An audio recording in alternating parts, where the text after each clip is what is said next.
As I started teaching masculine and feminine polarity, with the masculine, especially conscious masculine, taking powerful action and self validating through masterful action, and the higher feminine of opening and accepting whatever may come, but for good or for bad, but not to close, not to withdraw, not to lash out. So, what masterful action is required of me? And then, not everything's fixable, not everything is actionable.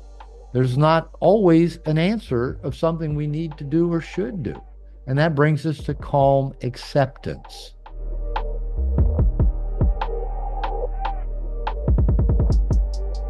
Where are you stuck? Where are you struggling? Where are you in pain? If not right this minute, I am not assuming everybody's in a stuck, painful place. Recently, I'm on the timeline. I check in. Not necessarily don't get there every single day, but I'm often there a few times a day, and I see people's pain. I see breakups. I see divorces. I see estrangement from children. I see work situations. You know, this is really just the full picture of life as we experience it. Life isn't just this smooth sail from birth to death. Everything just unfolds, works out beautifully, just works out just the way we want. Shit happens. Shit happens. And shit that we'd rather not happen. And that's often when we go looking for help. It's often when we reach out to other people. And so I want us to just to kind of just to really make the application of what I want to share with you in this lesson. I want you guys just to kind of get in the feelings that Ari was leading us in of something that's happened to you lately that maybe felt shitty. Some relationship struggle, financial struggle, business setback, loss of job, change in your living situation, something you weren't planning for, weren't hoping for. And when it happened, you go, oh shit, why now? Oh shit, why me? And think about how you typically handle those, oh shit, why now? Oh shit, why me kind of situations. Well, what do you do with them? This afternoon, I was just kind of playing around, making a list. Just for fun, I kind of put these in alphabetical order, and I probably missed, you know, twice as many as I've got. But think about, how do you react when just the shit hits the fan? Do you avoid? Do you bargain? Do you beg? Do you bite your nails? Right? Do you blame other people? Well, it's their fault. You cry, maybe defend yourself, distract yourself, do nothing, freeze up, get angry, go helpless, jerk off. Yeah, why not? Lash out, manipulate, medicate, play the victim. I never do that. I never play the victim when shit goes south. Uh, Post a rant on social media. I never actually do that because I don't. Pray. I used to do that a lot. I used to be a compulsive prayer. I don't know if I've ever told you guys that. I was like, I had an OCD issue around prayer. I prayed constantly. And it wasn't really prayer. I chattered at God like a little child, following mommy around, holding onto her skirt, talking constantly, hoping that, she doesn't abandon him or leave him. That's the way I was.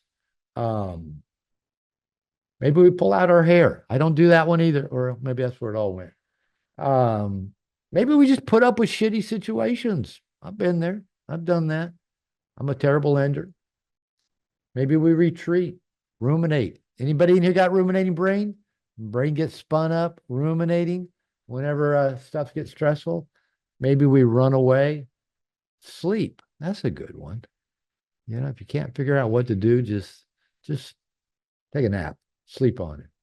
Maybe we throw tantrums like, we're still 2 years old, or try to fix it. Yeah, that's my superpower. Talk her down, through, over, off the ledge. Let's fix this thing. Let's get it back to good, back to homeostatic, back to copacetic. Covert contracts, anybody?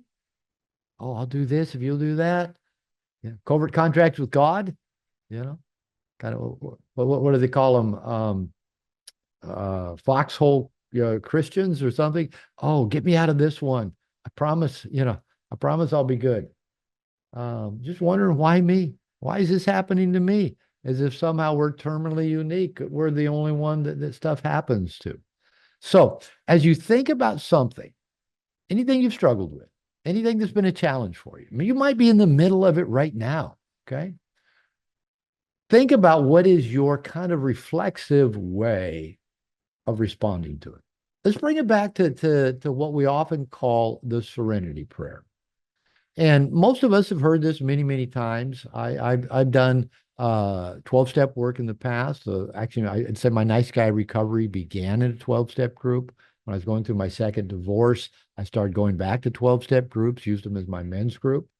And so I've said the serenity prayer many times. And honestly, for a long time, I thought it was just kind of trite, you know, not all that meaningful because of my issues around religion. For a long time, I left the word God out of it. But it basically is God grant me the serenity to accept the things I cannot change, the courage to change the things I can, and the wisdom to know the difference. But in the last few years, and honestly, I'm going to kind of put a spotlight on this in just a moment in the lesson. The more I've taught masculine and feminine polarity as a way of becoming more conscious of how we are in the world, more conscious of what's most needed of us in any given moment. The serenity prayer, as we call it, has become more and more meaningful and impactful and significant for me. And I want to try to break that down a little bit for you in this lesson. And what I want to do is let's shift it. Instead of treating it like a prayer, let's treat it like a plan. A plan. Because, prayer is kind of like, oh, okay, I'm going to pray. I'm going to pray, give me serenity. I'm going to pray, give me courage. And we might just still sit here and pray and nothing happens, right? So we need a plan. And it really is a beautiful plan. And maybe it is maybe the most powerful guide for living a happy, successful life that I have found. And so in this lesson, I want to, just break it down into 3 points because it really is just simple, 3 simple points, and break it down to see how we can use this let's call it the 3 C's of a successful life. And I'm going to take it a little bit out of order of how the serenity prayer is usually said and take it in the order I think we probably need to take it in order to make it the most effective. So there's going to be 3 C's here. You know me, I love alliterations and I love 3 points. So let's start with what I'm going to call conscious wisdom. Okay. Wisdom really is the key. I often love to misquote Viktor Frankl because for whatever reason, my unconscious mind doesn't let me quote that Viktor Frankl quote accurately about stimulus and response and the power to make a choice. And in there is our freedom. And what else is in there? It's like my mind can't grasp. And it usually forgets the freedom part because that's a tough one for my unconscious mind. But becoming conscious, non-attached, open-hearted, whatever we want to call it. These are all things we've been talking about, in these lessons of the aspiration. That is where the wisdom part of the serenity prayer or this plan, this 3C plan for a successful life, it begins with wisdom. We got to have some insight, some consciousness, some awareness. We got to be in the moment, in the present.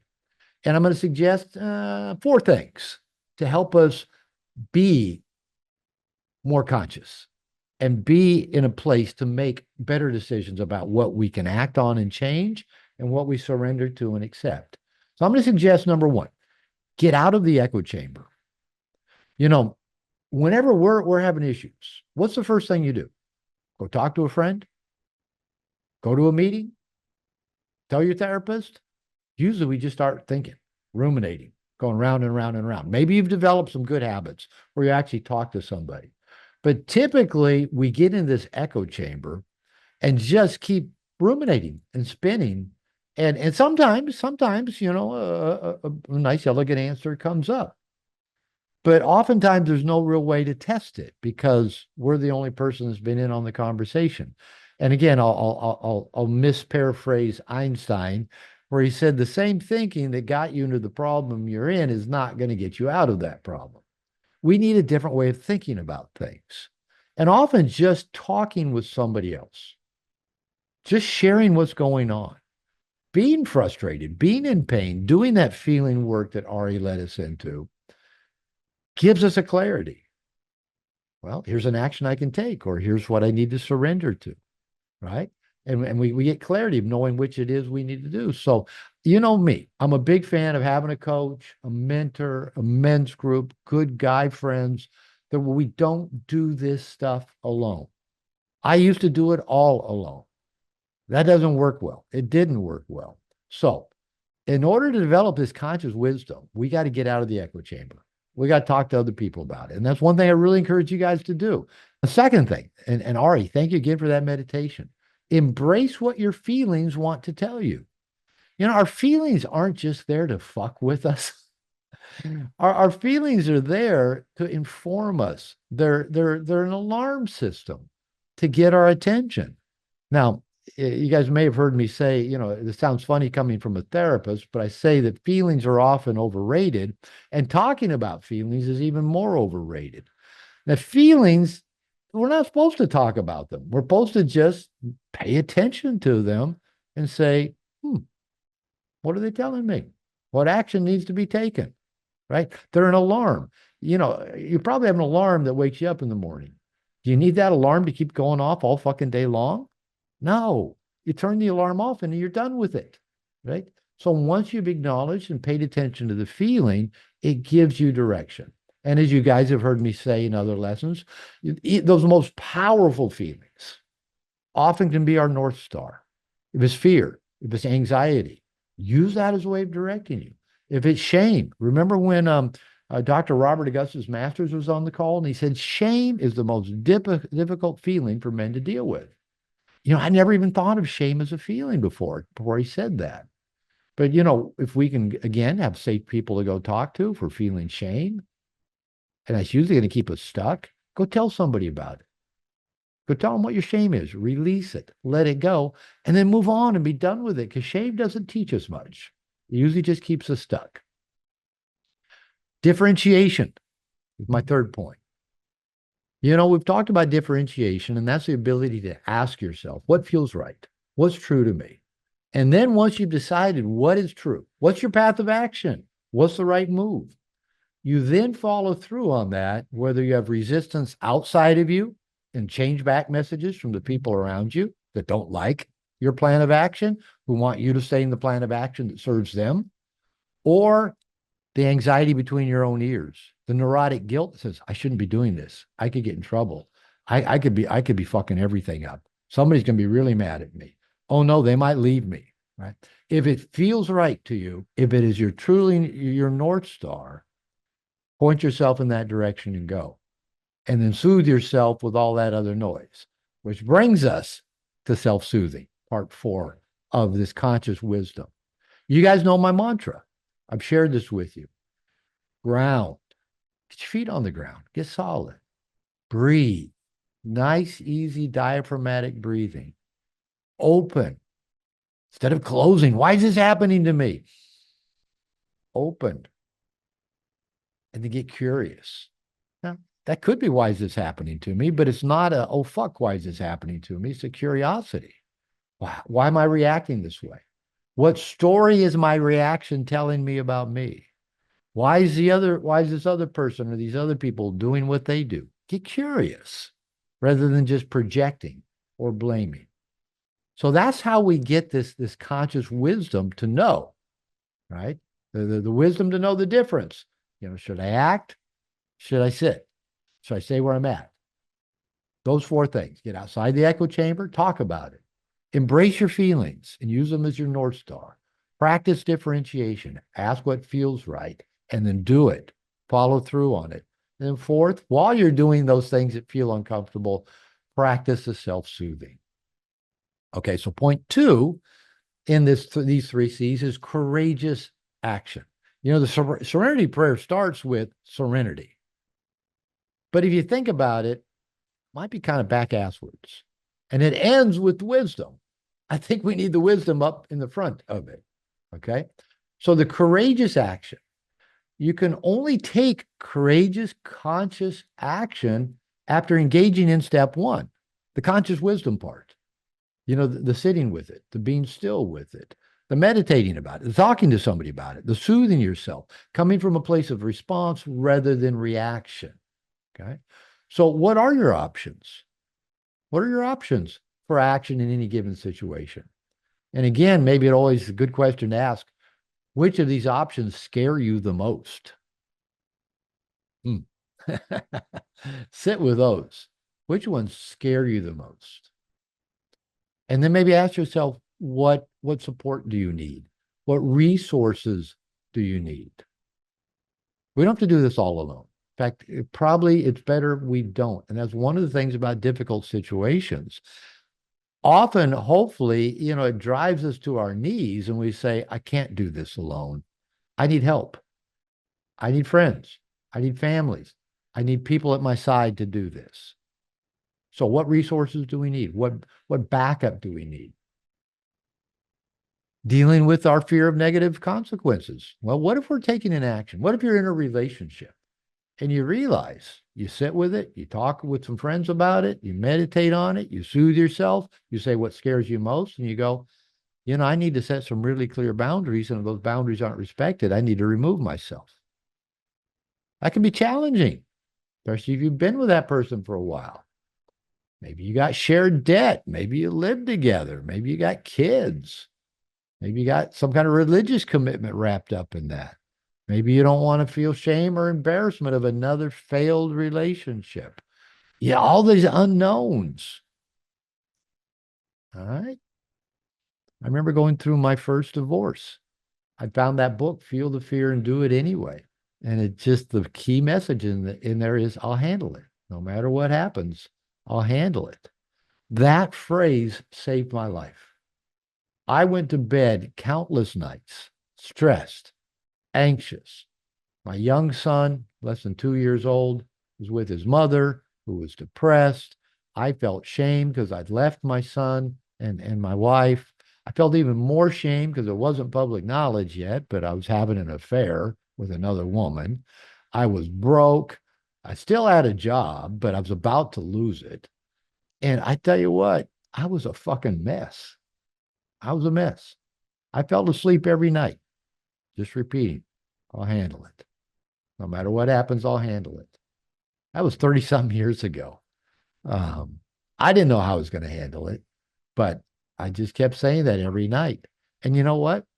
I've handled every situation that ever had me on my knees.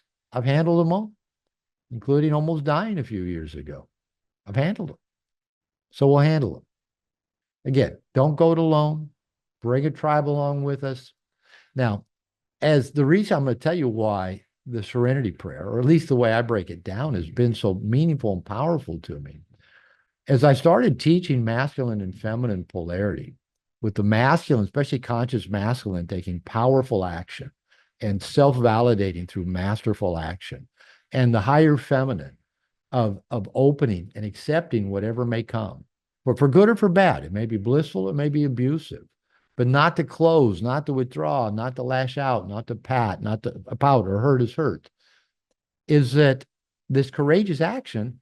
That's the masculine polarity of the masculine feminine polarity, the yin and the yang.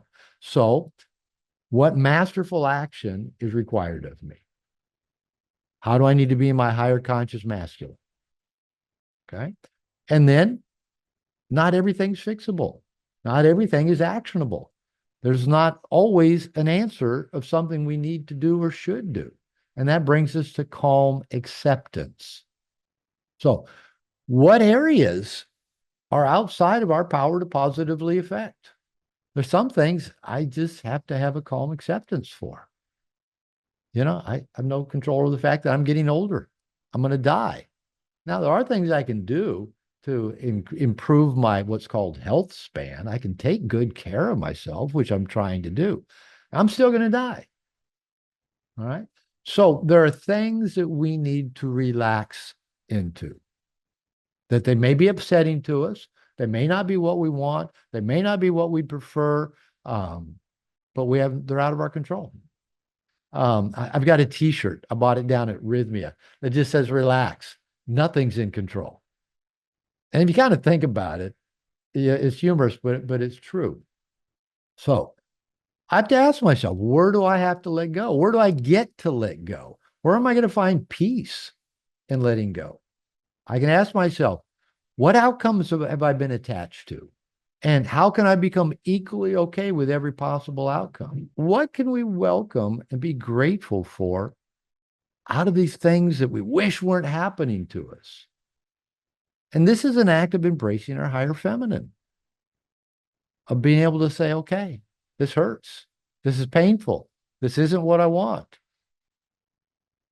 And just breathing into it and letting it be what it is. That's challenging. That's, because we lean more towards our masculine. Well, let me go fix it. Let me go do something. And I think maybe it is the greatest act, the most empowering act to say, I'll accept it. I surrender. I'm going to see the gift in it, the blessing in it, whatever that might be. Life's a crazy adventure. We go through so many things and say, what the fuck? Why me? Why isn't this working the way I want? And, later we look back and we're grateful for the gifts that those experiences gave us. So we can have gratitude. We can welcome. We can gain wisdom and perspective by these challenges.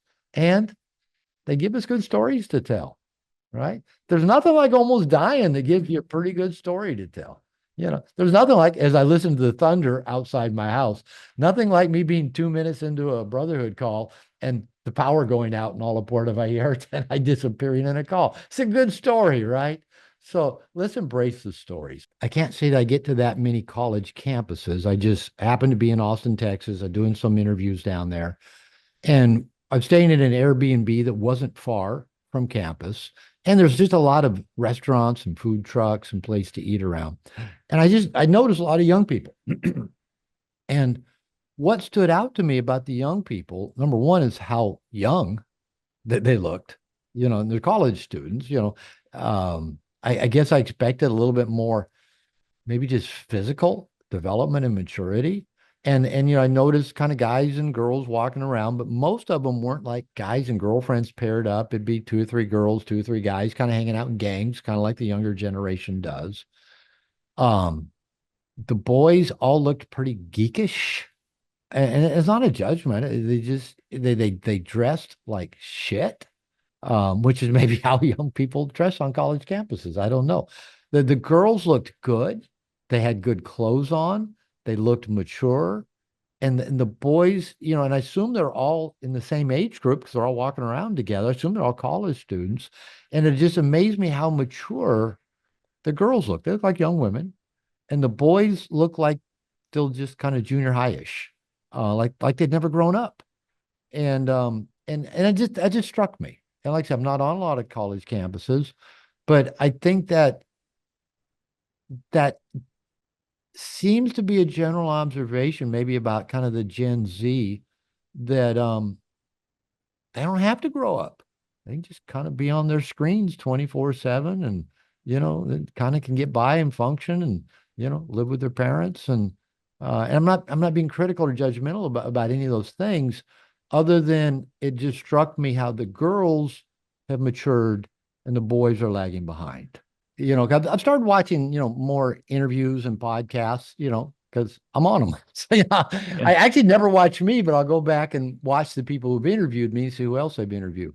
And there's somebody now that, if you start just clicking on somebody, YouTube gives you a lot of it.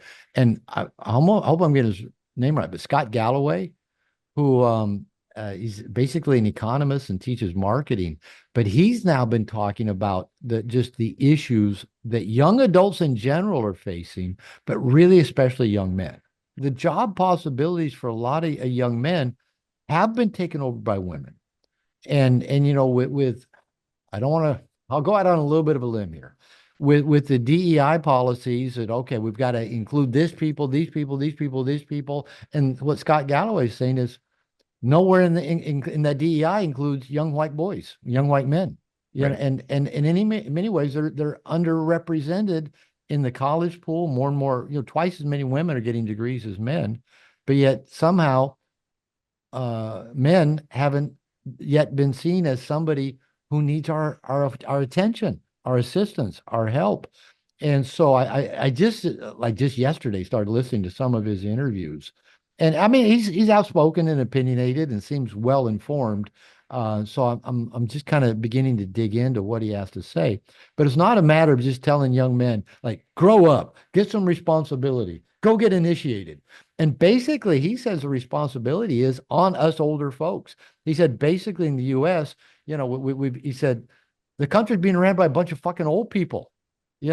Biden, Trump, who's Speaker of the House, Pelosi, they're all fucking old. And he said, none of the policies being enacted in America are anyway helping young people. I think masculine initiation is a part of it. If you're interested, we can teach you. Um, and I don't know what that looks like yet. As part of what I want to do with Integration Nation, I want to help solve that problem. And I'm still just, I'm learning. Number one, how do we reach them and even get them in the doors? Right. Oh, you mean I got to show up? Oh, you mean everything isn't free? It's kind of this mentality that I keep bumping into this younger generation. They go, no, not everything's free. And you mean you don't have any money? No, well, I don't want to spend it on that. So and it's Galloway talked quite a bit about that. Is that they said they're spending more time on their phones than they are out there generating income. Yeah. And mainly because maybe they just don't know how or don't think they can. Preseason has started, of course, for the NFL, and so they do a lot of personal, the interviews with mom and dad, and the mother's saying, "I was going to keep my kid out of trouble. I got him into sports, at 7. Yeah, I was going to keep him off the wrong side of the tracks, and there is something about having coaches, having mentors, having structure." And whether that's through sports, whether that's military, whether it's Brazilian jiu-jitsu, whether it's martial arts, whether it's Integration Nation, we men need structure, right? We need a container to operate at our best. We need to be part of a team, and we need to be taught, and we need to have modeling. And even just for example, I realize, people tell me all the time, Robert, you're a role model in X way. And I realize now that I'm really focusing on physical health and, eating well, working out at the gym. As I approach 70 years old, I'm thinking, all right, I can be a model for not only guys my age, but a lot of younger men as well. Of okay, if a guy my age can show up, start using the app, tracking macros, get a coach, and I got a coach. That's where my success is coming from. And I think for a lot of men, where I keep bumping into, a lot of men don't want to make the commitment to themselves to get a personal trainer, to get a coach, to spend some money on their own personal development. It's easier just to stay on their screens and have things pushed to them. And it's not a judgment or criticism. I was just thinking today, I was thinking about this in the kitchen, making my dinner, thinking, we're all fucking addicted to our screens. Not Benny on Sunday with his 4 televisions watching the NFL, but we're addicted to our screens. And they've got us by the balls. And anyway, this is my mission. This is really what I'm trying to do, is make a difference for the men walking the planet who don't know what the other options are or don't have the support systems to help them level up and live their best life. So